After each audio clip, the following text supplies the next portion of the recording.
Ahora nos informamos.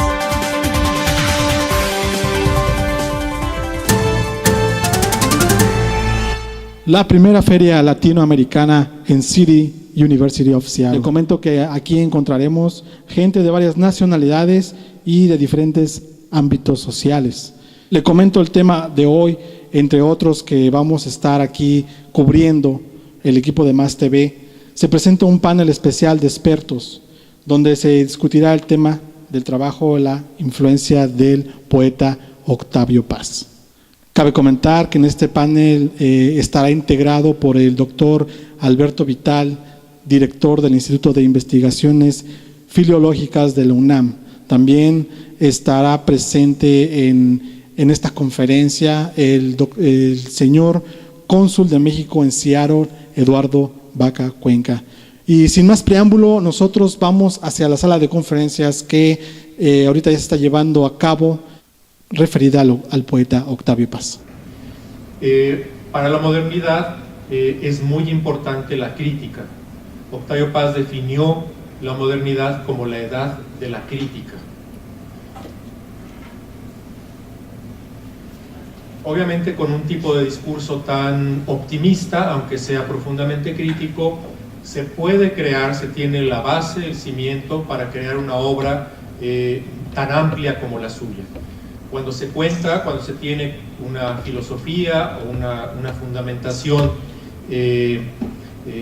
pesimista, no se diga apocalíptica, en fin, la obra arranca de esa base y entonces tiende a ser también una obra pues limitada, contenida, constreñida, en fin. En cambio, cuando se tiene un pensamiento, digamos, con estas características, evidentemente se puede escribir una obra tan amplia como la de Octavio Paz. Su poema más importante, Piedra de Sol, es una cosmovisión a partir de experiencias individuales, algunas íntimas, y algo muy interesante es que en Piedra de Sol se combinan elementos de mitos muy mexicanos con elementos internacionales. Aquí simplemente un fragmento de Piedra de Sol para que ustedes tengan, aunque sea un par de ejemplos. Dice: caer, volver, soñar y que me sueñen, otros ojos futuros, otra vida, otras nubes, morirme de otra muerte. Esta noche me basta y este instante que no acaba de abrirse y revelarme dónde estuve, quién fui, cómo te llamas, cómo me llamo yo. En este pequeño fragmento podemos encontrar algunas de las grandes obsesiones de toda su poesía y de todo su pensamiento. Por ejemplo, si ustedes ven al final, es quién fui, es el problema de la identidad, que ya se va a ver desde el laberinto de la soledad, que es la identidad del mexicano, en este caso es la identidad del propio yo. Otro tema muy importante es el del nombre, cómo te llamas, cómo me llamo yo, la identidad ligada también al nombrar, que para el poeta es desde luego muy importante. El tema de la vida y la muerte, por supuesto, es un cierto eco del famosísimo monólogo de Hamlet, que todos conocemos, en esto de volver, morir, soñar tal vez, que dice Hamlet, en esta parte del poema.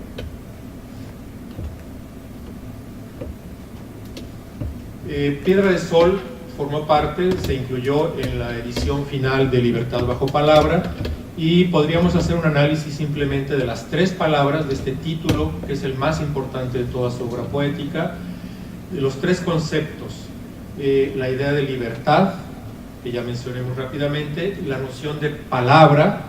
En su poesía y en toda su obra, la palabra se repite muchísimo, y es una obra que reflexiona sobre la posibilidad misma de que podamos hablar y de que podamos poetizar el mundo.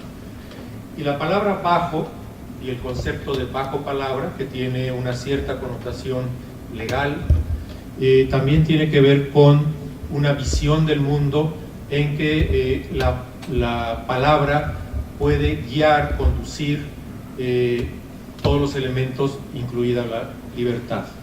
Los títulos más importantes sobre literatura, un libro fundamental es El arco y la lira, de 1956. Dos conceptos fundamentales son la idea de revelación y de redención. En el universo de Octavio Paz y en su pensamiento, Dios está ausente, y en ese sentido también es un moderno totalmente laico. Y entonces, ¿quién va a ocupar el lugar de Dios en el centro del universo? Piedra de sol, si ustedes recuerdan el calendario azteca, la piedra de sol es también circular, como el tiempo de los aztecas, y en el centro del poema de Piedra de Sol está la figura de los amantes. Para Octavio Paz, quien va a ocupar el lugar de Dios es la pareja amorosa. Y conceptos religiosos como revelación y redención, que para él ya no pueden venir de la religión, vienen entonces de la poesía. Y bueno, ya se mencionaron, ya mencioné yo también estos dos títulos para hablar un poco del ensayista cultural y político. Y aquí están también otras de sus publicaciones importantes. Con respecto a Blanco, es un poema que es muy extenso, pero en la edición original se despliega como si fuera una sola hoja. Es decir, es una página que podría ir del fondo del salón hasta acá, porque así lo quiso él. Es una edición de la que existen muy pocos ejemplares, y es una edición muy visual. Parte de sus rasgos modernos son el hecho de que él tuvo una relación con la pintura y con el arte, las artes plásticas muy intensa, y entonces en su poesía buscó también ciertos efectos visuales. El propio título Blanco es un título cromático relacionado con la pintura. Creo que con estos elementos puedo haber dado a ustedes, espero haber dado a ustedes un panorama general de una personalidad extraordinariamente rica y compleja. Les agradezco su atención, agradezco nuevamente la invitación, y con esto termino. Muchas gracias.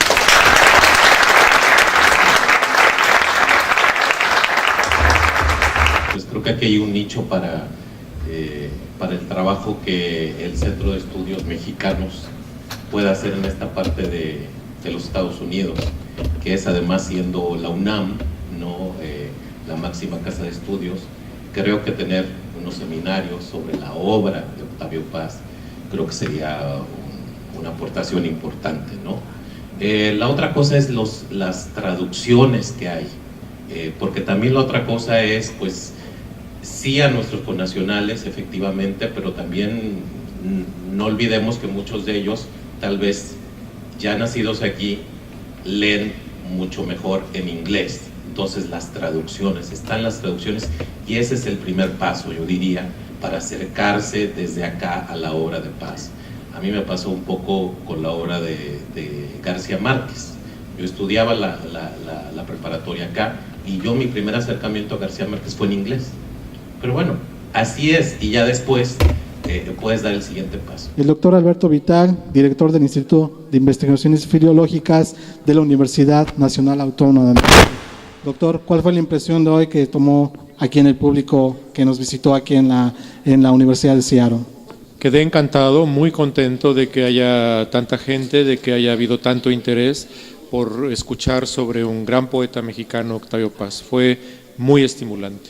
Se puede buscar tanto en traducciones, también, ¿por qué no?, tratar de bucear en la lengua española directamente leyendo sus obras.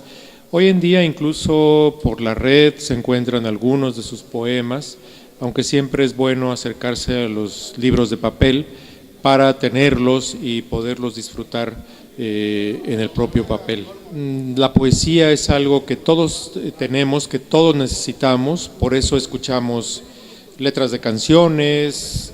Entonces, lo primero que tenemos que hacer es perderle el miedo a la poesía escrita, a la poesía que aparece en los libros, porque es algo innato y es incluso un derecho que todos los seres humanos tenemos a disfrutar de la poesía, puesto que la necesitamos. Doctor, lo vamos a ver aquí próximamente en semanas posteriores. ¿Qué nos va a traer usted en las siguientes reuniones que vamos a tener aquí en la universidad? El próximo jueves 24, exactamente en este mismo lugar y a la misma hora, a las 5 de la tarde, voy a hablar sobre otro gigante de la literatura mexicana que es Juan Rulfo. Él fue escritor, novelista, cuentista y también fotógrafo. ¿Alguna última palabra que quiera decir? Es un placer estar aquí, es una ciudad muy hermosa que me recibe de una manera que me alegra mucho y con muchísimo gusto voy a estar la próxima semana aquí también. Bienvenido, doctor, muchas gracias por la entrevista. Hoy presenciamos aquí en esta conferencia de prensa. Pues muchas gracias, es una muy buena oportunidad para pues hablar de un mexicano, de un expositor también de la cultura mexicana que fue Octavio Paz. Aquí en este foro pues se analizó tanto obviamente su obra como escritor, como poeta, pero también, por lo menos en mi caso, fue hablar de su faceta como diplomático, porque Octavio Paz, además de haber sido un gran intelectual, pensador y escritor, también fue un diplomático de carrera. Entonces, pues para nosotros es hablar un poco de esa parte de su vida, que pues es muy cercana a lo que nosotros hacemos todos los días en una oficina como el Consulado de México. Señor cónsul, otra pregunta, ¿cómo hacemos para seguir, la gente que nos está viendo, para seguir con ese tipo de reuniones y que nos interese un poquito más la escritura, informarnos? ¿Qué les puede usted recomendar a todo nuestro público que nos ve por medio de Más TV? Pues yo les diría dos cosas. Una es, evidentemente, sigan la información que que ponemos y actualizamos en nuestra página de internet de diferentes eventos que estamos pues tratando de hacer una agenda cultural un poco más nutrida.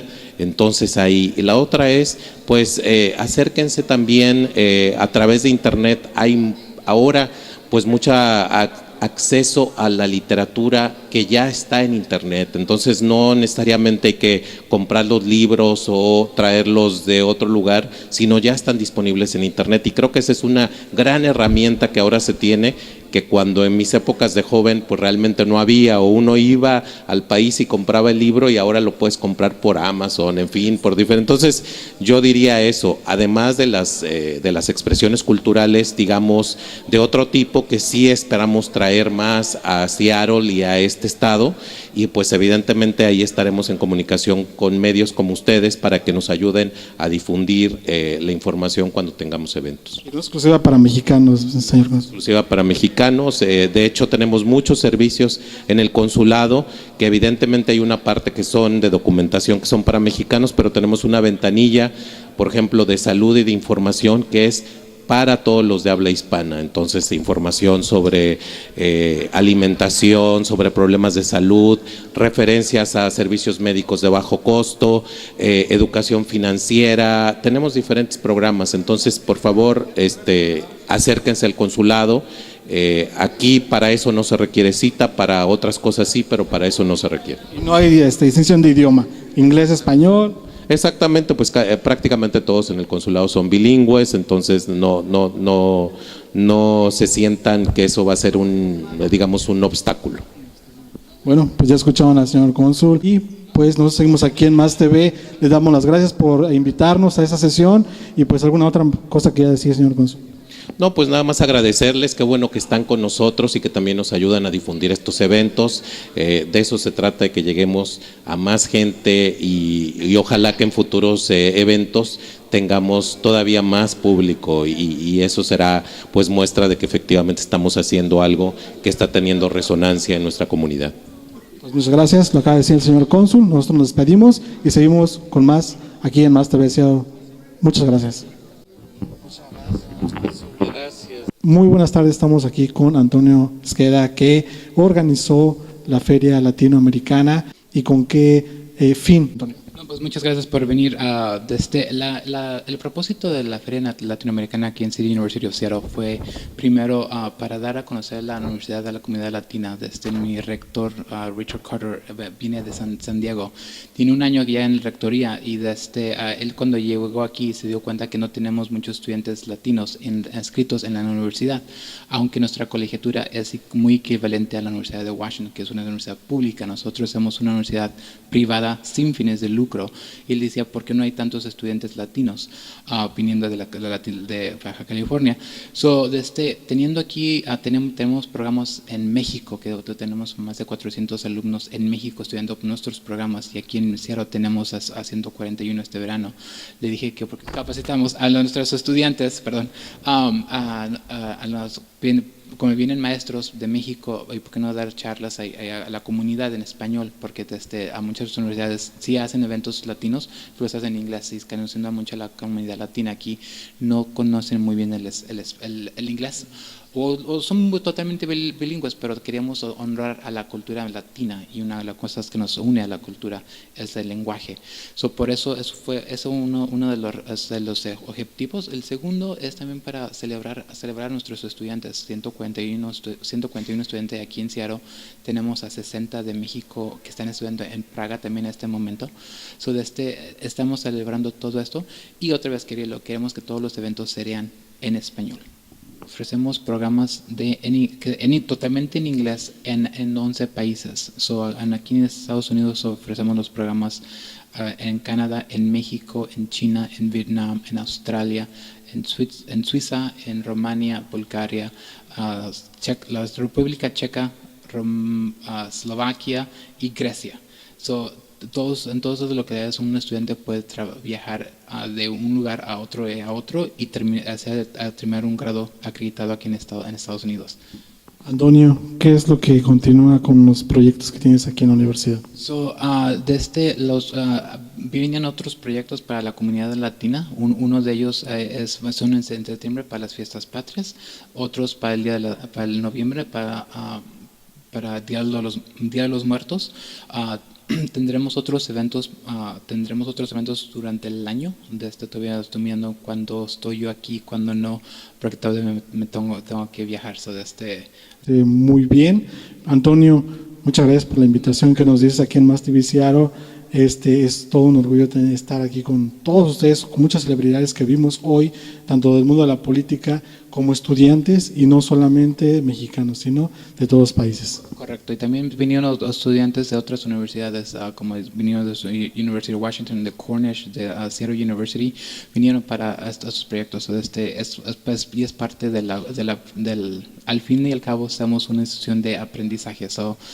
Y es lo que queremos hacer, desarrollar la cultura mexicana, la cultura latina aquí en Seattle, y se lo logramos hoy. Fuimos muy pocos, déjeme comentarle que fuimos alrededor como de unas 50 gentes, puedo contar, pero yo creo que fue algo muy interesante. A ratito pues, esperemos ser más, Antonio. Sí, como digo, todo eso es la primera vez que estamos haciendo estos eventos. Esperamos que la gente, la comunidad ya sepa quién es City University of Seattle. Ya también mi rol aquí en la universidad antes era afuera de Estados Unidos, ahora ya está aquí más enfocada también aquí en Estados Unidos. Yo ya voy a estar más tiempo aquí para poder organizar bien, conocer los contactos, porque hasta ahorita ese no ha sido parte de mi trabajo, pero ya lo es. Invita a todos esos jóvenes, Antonio, a que vengan y participen aquí, yo creo que es el futuro, los jóvenes. Si los jóvenes no los tenemos de nuestro lado, del mundo de la cultura, del mundo de la literatura, ¿qué va a ser? Sí, exactamente. Y para llegar a eso, también hemos tenido videoconferencias de estudiantes de high school, de la preparatoria aquí en Seattle, y los conectamos videoconferencia con estudiantes de México en la preparatoria. Se preguntan, y ha sido unas cosas conversaciones que uno pone las dos preguntas y ellos ya se comunican, ya tienen su propio Facebook page y todo lo demás, pues, para comunicarse. Efectivamente, los estudiantes, si no los enseñamos de quiénes son, no van a saber sus culturas ni sus raíces. Eso es una parte también de lo que queremos llegar. Muy bien, Antonio, pues muchas gracias por la entrevista. Estamos en contacto, esperemos estar aquí más constante, y pues nuestros amigos de Más TV, una atenta invitación para que sigamos apoyando ese tipo de eventos que a la comunidad nos interesa. Muchas gracias.